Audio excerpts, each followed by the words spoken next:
I've been fighting this for a while, but I think it's time I admit I'm not an artist. I know what I want things to look like, I can picture it clearly in my head, but getting there myself usually takes hours of trial and error, and even then it never quite feels right. Especially with the backgrounds in this game. If you've been following the process, you've probably noticed I kept tweaking them, changing styles, redoing stuff, but they just never clicked. So I decided to make a post on Reddit about it, and I got a few replies. I actually ended up hiring someone. So we got in contact, talked things through, and started working. There are 6 unique backgrounds in total. There's one that is a variation of another. I sent him rough sketches and some level ideas, and he took it from there. He even streamed the entire process, worked super fast, and was open to all my requests. You know, I usually have to redraw the thing over and over until I get it right. I think it's mainly because I'm not really an artist, but yeah, it was really satisfying to say the least. I'm not gonna lie, I was kind of panicking in the chat trying to tell him like, please don't do something or, but at the end, I think everything turned out really well. And actually, at some point early on, I told him I didn't want to overwhelm him with big changes, and he said that he was fine with it.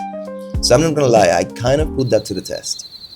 It wasn't on purpose though, but to be honest, that is kind of the reason why I like to do things myself. It's not that I want to be controlling or anything, but it's just that if something is slightly off, I can't let it go. So that is kind of the reason I did ask him for a lot. But handling off that creative control, especially in a passion project, is not really easy for me. But in this case, I think it actually worked out. Like, it did really well. But you can tell me what you think. So let me show you each background. So the first one was the construction side. This one is based on an actual episode of Oswald the Lucky Rabbit, which is the episode where he meets Hortensia. And we added a few references such as the machine. This machine was also in the episode, and a few other things that are tied to the game story. At the end, I will show you the result, how it looks in-game and with Oswald and all that. But this video is brought to you by me, so consider subscribing. Let's go to background number 2. Next up was the factory level. It's not directly based on any episode, but it plays an important role in the story, no spoilers. Originally I thought this could be a different place, but in the end I thought factory would fit perfectly into the game. This background only has 2 layers, the other one, the first one, has 5 layers. This one only has 2 because it's indoors and it has a foreground and a play area. This was the result. I really liked how it turned out. Then came the Atlantic Ocean level. This is where the Steamboat Willie and the Plane Crazy segments will take place, and yeah, this one took a lot of back and forth. The first steamboat he made was way too small to be playable. In fact, I had to draw it myself and send him as a rough sketch so he can use it as a guide, and also I specified the playable areas of the steamboat, which was actually tricky. To be fair, it was kind of my fault. I tried to be specific, but I definitely left some things out. I'm not used to being the buyer in a project like this, and I probably should have known better. In general, I did ask for a lot, and he handled it really well. I don't usually promote my own games or apps, but I realized I've never mentioned this one here. So it's a game app called Photographic Memory, basically a collection of memory games. There's no guarantee it'll boost your memory or anything like that, but it's fun to play. I've been updating it regularly and adding new stuff, so if you feel like checking it out or leaving feedback, I'd really appreciate it. So this is where the game starts. This is the warfare level. I had made this one previously, but now the version I had doesn't actually fit the game like the new style. It's stuck out in a bad way. I'm not saying that I didn't like it before, but it's different now. So this is actually one of my favorite levels, like one of my favorite backgrounds. It fits perfectly, the dark tone, it's great, and I don't know, this is really a really good background. I really like this one. I actually asked him to make a second version, which is background number 5, and it's the countryside. It's like the version after the war. It's lighter, it's happier, it's, the version after the war. And there are some references from the previous background, but yeah, I'm not gonna say much, so moving on. This 6th background is actually a town, and it's where Oswald lives, basically, and it has a few references also from some of the episodes and also in-game.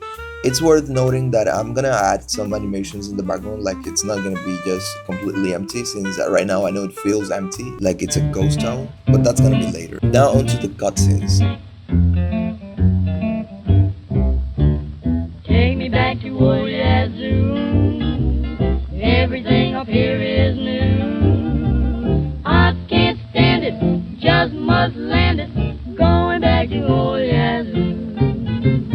Alright, so I prepared everything. I made very rough sketches for him to use as guide, and I also sent him the document which has all the details of each cutscene and what's happening in the story. And yeah, we'll start working that way. It's worth noting that not all the cutscenes are ready, and I won't be showing all of them just because, as I said before, I don't want to spoil the game, as I don't want to ruin the experience. The first cutscene is Oswald saying goodbye to Fanny Cottontail. He did a really good job. The only thing I had to ask him was to make the line over Oswald's eye to be curved, since it doesn't feel like Oswald because of that. So yeah, I would say he did a really good job, and it actually portrays the vibe I was going for. He was actually having a hard time because he had never seen Oswald before, and he was looking for references, but he couldn't find a stable version. Like, there were so many versions since Oswald's design changed so much over the years. So here we also had a lot of back and forth because when he sent me the cutscene, I would point out the things that he needed to fix and also fixed it myself in Paint, and then he made it better based on the changes I was pointing out.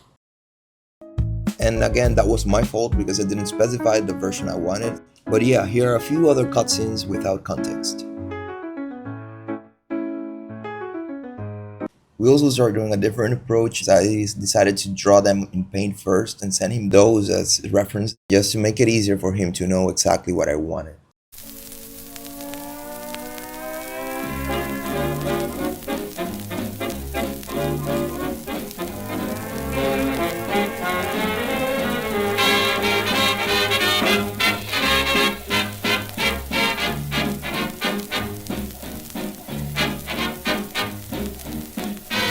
And as promised, to finish off this video, here is some gameplay with all the backgrounds.